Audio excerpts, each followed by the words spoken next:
Hello Year 6, it's Miss Rofer here again, and I'm here to teach your writing lesson this week.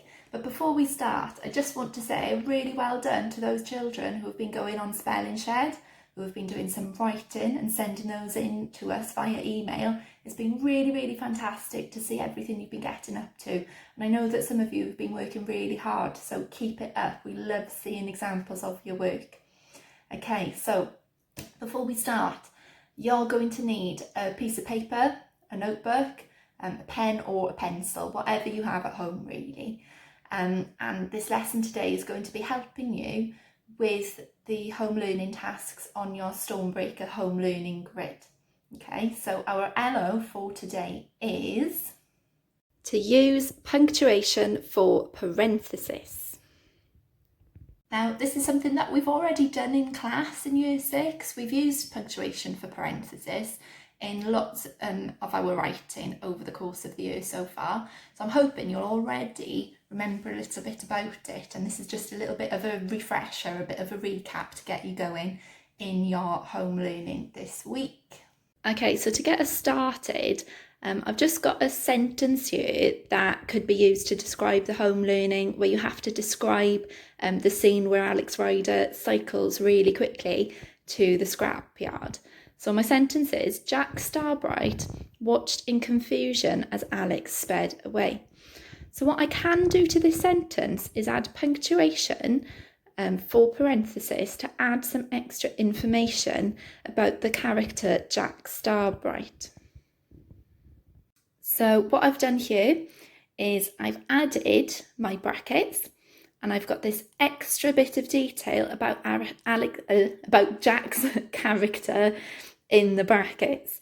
So we've got Jack Starbright, Alex's housekeeper, watched in confusion as Alex sped away.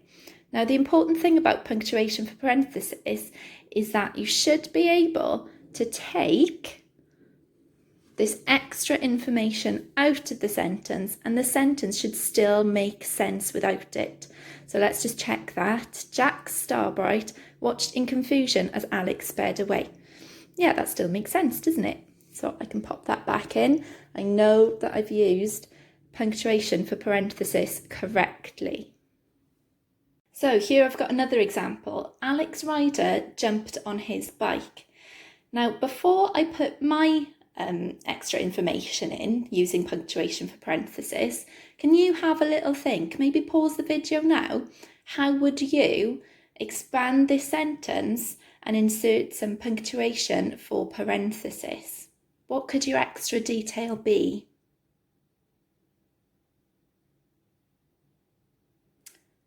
Okay, right, welcome back. Now here's my version. This is what I would add to the sentence. So I know I want to add extra information about Alex. So Alex Rider, I've used commas this time instead of brackets. Alex Rider, a brave and daring teen, jumped on his bike. Okay, so Alex Rider, a brave and daring teen, jumped on his bike. Now, remember what I said last time. Can we take this part of the sentence out and will the sentence still make sense?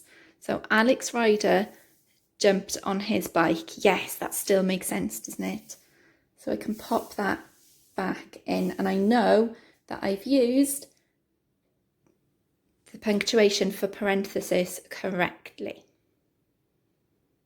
Okay, so the word parenthesis means that we are adding extra information to our sentence, either about the character or about an object or a location in the sentence, or we're adding a little bit of an explanation about that character or that object in the sentence.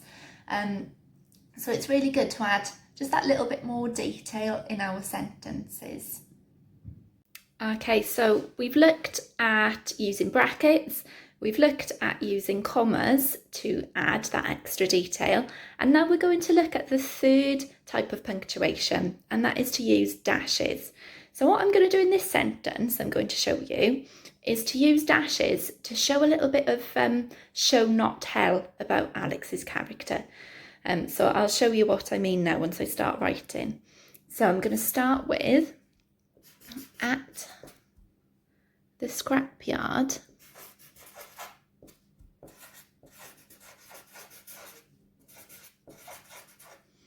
Okay, so I've got a fronted adverbial here, so I'm going to put my comma after scrapyard. So at the scrapyard, Alex watched.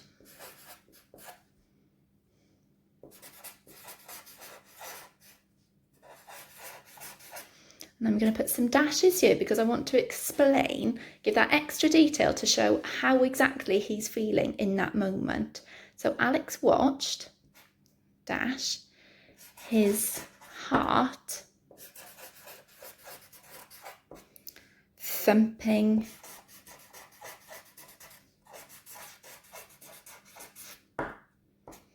wildly.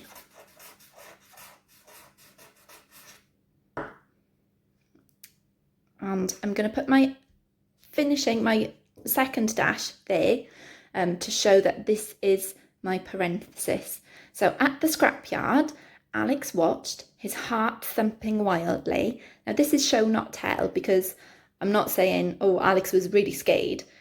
His heart thumping wildly is showing us that, oh my goodness, he's terrified about what's going on. As the metal gates closed behind him.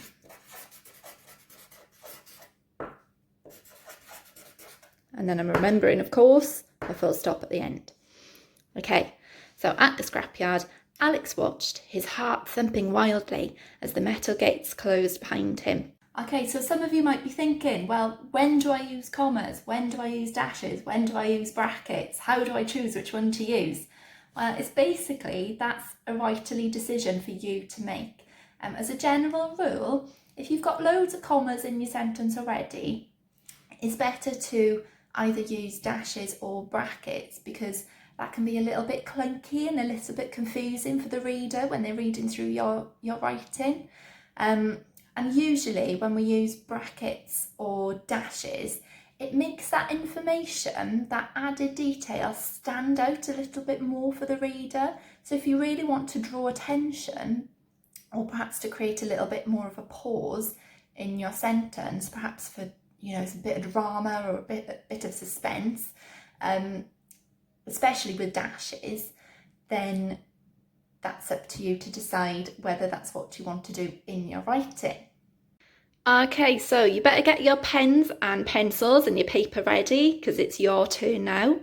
So I've got 3 different sentences and I would like you to pause the video and add punctuation for parenthesis into these sentences.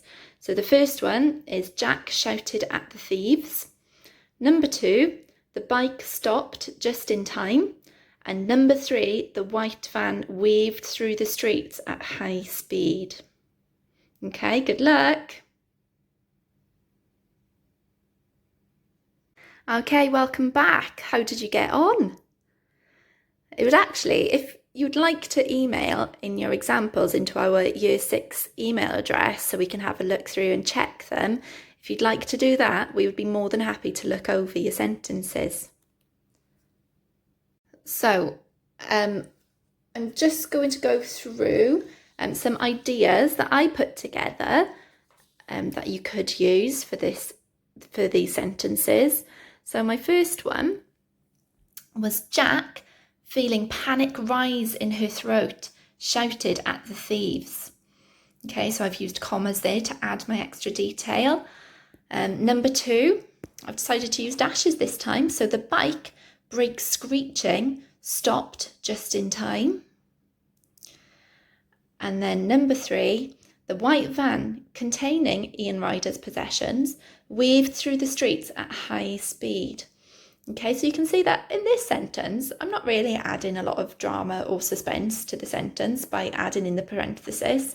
I'm just, adding a bit of an explanation as to why the white van is weaving through the streets at high speed. Whereas in the first 2 examples, I am adding a little bit more suspense, aren't I? I'm creating a bit more atmosphere because I'm talking about the panic rising in Jack's throat and the brakes screeching as the bike comes to a stop. Okay, so I hope that by now you're starting to remember how we use punctuation for parenthesis in our writing. But just as a final practice, I know that another one of your home learning tasks is to create your own evil spy character, your evil spy villain, and then to write a description about them. So I thought that perhaps now we could have a little bit of a practice doing that, so that, at some point this week, and whenever you choose to do that piece of writing, you're going to be prepared and you can try and include this skill in your writing. Okay, so let's have a go. Right, so I haven't made up my own evil spy character, but I have used Dr. Evil here. And you can see I've written 2 examples just to get, your imagination going and to see what sort of thing you can write in your own writing. So the first one I've put, the infamous Dr. Evil, well known for concocting villainous plans, has a long scar creeping down his cheek. You can see there I've included brackets and I've underlined my extra detail in the sentence. And then my next one, the despicable felon with an arched eyebrow and a little finger quivering atop his lips, laughs manically. Okay, so even though I'm including that skill using parenthesis, I've also, used quite ambitious vocabulary. You can still use the thesaurus at home if you've got, you can use Google to look up synonyms for some of those adjectives. So I've got the word despicable and felon. That's a synonym for a criminal, isn't it? And the infamous Dr. Evil. Well, he's well known for doing evil things. Okay, so bear that in mind. Remember all those things we usually remind you to do in your writing at school as well. Okay, so I've got another your turn for you now. So using punctuation for parenthesis and ambitious vocabulary, can you write 3 sentences to describe Dr. Evil? Okay, so use the thesaurus, have a look on Google, find some synonyms for your adjectives, and don't forget to use either those commas, brackets, or dashes to show parenthesis in your sentences. Okay, so how did you get on with that activity? I hope you remembered, that it's okay to edit. That's what we encourage you to do in school all the time. Just read through your sentences out loud to yourself. Did they make sense? Have you got your capital letters at the beginning of a sentence? Have you got, the correct punctuation at the end? Okay, so all of those things, if you haven't done that already, just read through your sentences again and make sure that you've edited them as well, not just rushing through trying to get it done really quickly. Okay, so I hope you're all feeling a bit more confident now using punctuation for parenthesis. I'm really looking forward to seeing your different examples of writing that we've put together for you on the home learning grid, and it would be lovely to see some more spy videos as well. So they really are making us smile at the moment. Okay, any questions, do get in touch on the Year 6 email and just let us know. Okay, bye everyone.